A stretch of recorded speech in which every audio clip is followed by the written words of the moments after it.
నీవేలే నా సర్వం పార్ట్ 1.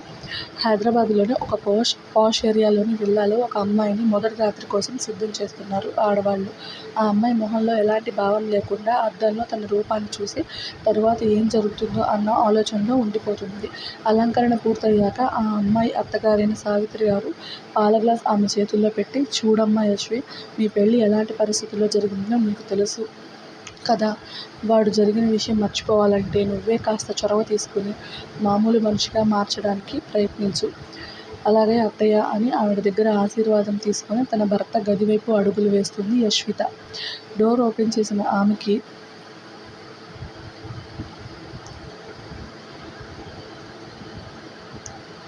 మల్లెల గులాబీల తోటలా ఉన్న ఆ గదిని చూడగానే కళ్ళ ముందు ఏదో గుర్తొస్తుంది. కానీ విరక్తిగా నవ్వుకొని పాల గ్లాస్ బెడ్ సైడ్ టేబుల్ మీద పెట్టి మెల్లిగా చుట్టూ చూస్తుంది. తన భర్త గదిలో లేకపోవడంతో మౌనంగా కూర్చుని సడన్గా తన జీవితం ఇలా ఒకరితో ముడిపడిపోవడం, అది కూడా తన అక్క భర్తతో జరగడం ఆమెకి ఒక తెలియని విచిత్రమైన పరిస్థితిలా ఉంది. ఎప్పుడూ అక్కపక్కన ఉండే బావ ఇప్పుడు భర్తగా మారడం ఏంటో, ఆ భర్తతో కాపురం చేయమని అమ్మా నాన్నలు అత్తామామలు చెప్పడం ఏంటో అనుకుని ఏవేవో ఆలోచిస్తూనే కళ్ళు మూసుకొని నిద్రలోకి జారుకుంటుంది. పట్టు పంచా విత్ వైట్ షర్ట్లో ఆ గదిలోకి వచ్చిన అతను మరదల్ని ఓసారి చూసి మౌనంగా బెడ్కి ఇంకోవైపు పడుకుంటాడు యశ్వంత్. తన గదిలో భార్య తర్వాత ఉన్న మరో ఆడది ఇప్పుడు తన మరదలు. అసలు ఇది ఎలా తీసుకోవాలి అన్న ఫీలింగ్ అతనిలో కూడా మెదలడంతో ఏదో గుర్తు రాగానే బాధగా కళ్ళు మూసుకుంటాడు. ఉదయం ముందుగా కళ్ళు తెరిచిన యశ్వి బెడ్ చివర పడుకున్న బావ కమ్ భర్త వంక చూసి టక్కున లేచి కూర్చొని, ఏంటి ఇలా నిద్రపోయాను, ఇప్పుడు బావ లేస్తే ఏం చెప్పాలని గోళ్లు కొరికేస్తుంది.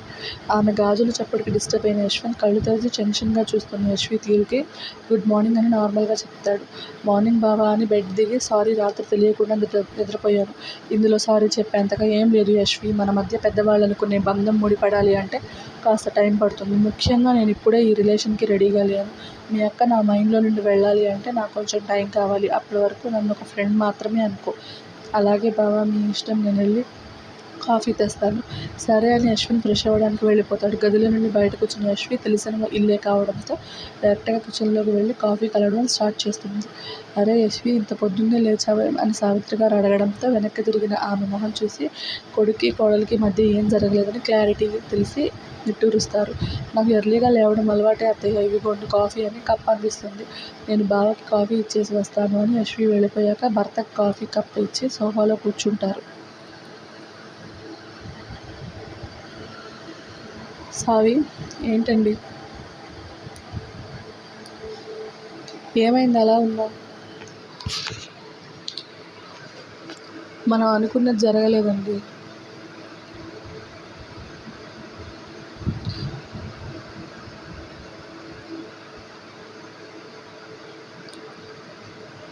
మనం కాదు, నువ్వు అనుకున్నదే సావి.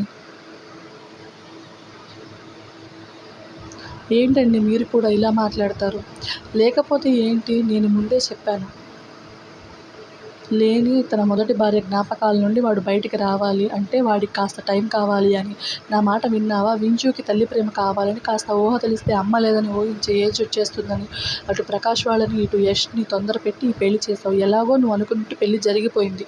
వాళ్ళ మధ్య బంధం మాత్రం బలవంతంగా ముడివేయకు, కాస్త టైం ఇవ్వు అని నచ్చజెప్పి భార్యని డైవర్ట్ చేస్తారు. బావా కాఫీ. ఫోన్లో ఏదో సెర్చ్ చేసిన యశ్వంత్ యశ్వి వాయిస్కి తలెత్తి ఆమె ఇస్తున్న కాఫీ కప్ అందుకుంటాడు. వించు లేచిందా? లేదు బావా, నేను వెళ్ళి చూస్తాను అని పాప కోసం వెళ్తుంది యశ్వి. ఆమె వెళ్ళిపోయాక ఎవరికో కాల్ చేసిన యశ్వంత్ అవతలి వాళ్ళు చెప్పేది విని సాడిస్టిక్ స్మైల్ వస్తుంది అతని పెదవుల్లో. ఫ్రెష్ అయ్యాక ఫాస్ట్గా ఆఫీస్కి రెడీ అయిన యశ్వంత్ తల్లిదండ్రులకు చెప్పి వెళ్ళిపోతాడు. వీడేంటండి, పెళ్ళై 2 రోజులు అవ్వలేదు అప్పుడే ఆఫీస్ అంటూ వెళ్ళిపోయాడు. వాడేమైనా మొదటిసారి పెళ్ళైన కొత్త పెళ్లి కొడుకు అనుకుంటున్నావా సావి నువ్వు? అయినా కానీ యశ్వితో కాస్త టైం స్పెండ్ చేయొచ్చు కదండి.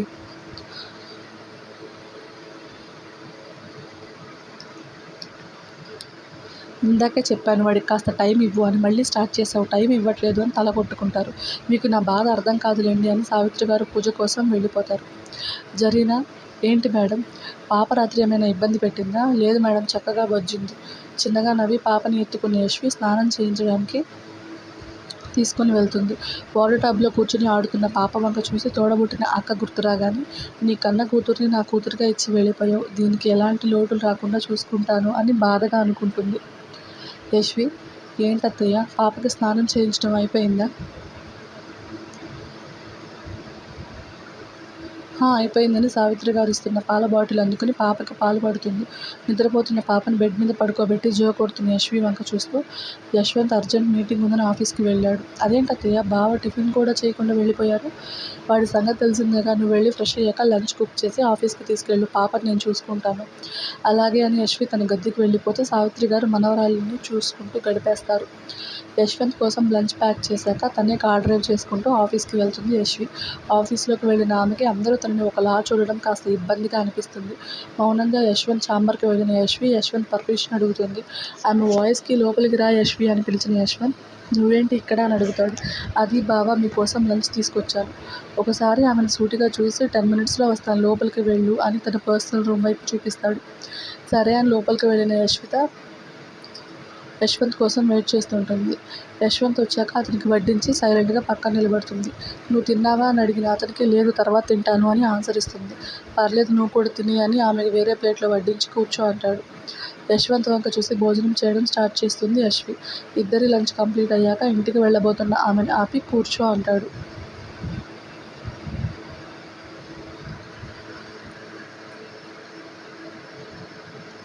నువ్వు ఎంఎస్ కంప్లీట్ చేసావు కదా? అవును. మరి నెక్స్ట్ ఏం చేద్దాం అనుకున్నావు? డాడీ ఆఫీస్లో జాయిన్ అవ్వాలనుకున్నాను బావ, కానీ మీతో అని మాట ఆపేస్తుంది. ఓకే, నువ్వేం చేయాలి అనుకుంటున్నావే అదే చెయ్యి, కానీ మన ఆఫీస్లో చెయ్యి. ఈ పెళ్లి వల్ల నీ గోల్స్ మధ్యలోనే వదిలేయాల్సిన అవసరం లేదు. కానీ బావ, ఇప్పుడు నాకు ఎలాంటి వర్క్ చేయాలని లేదు. ఎందుకు?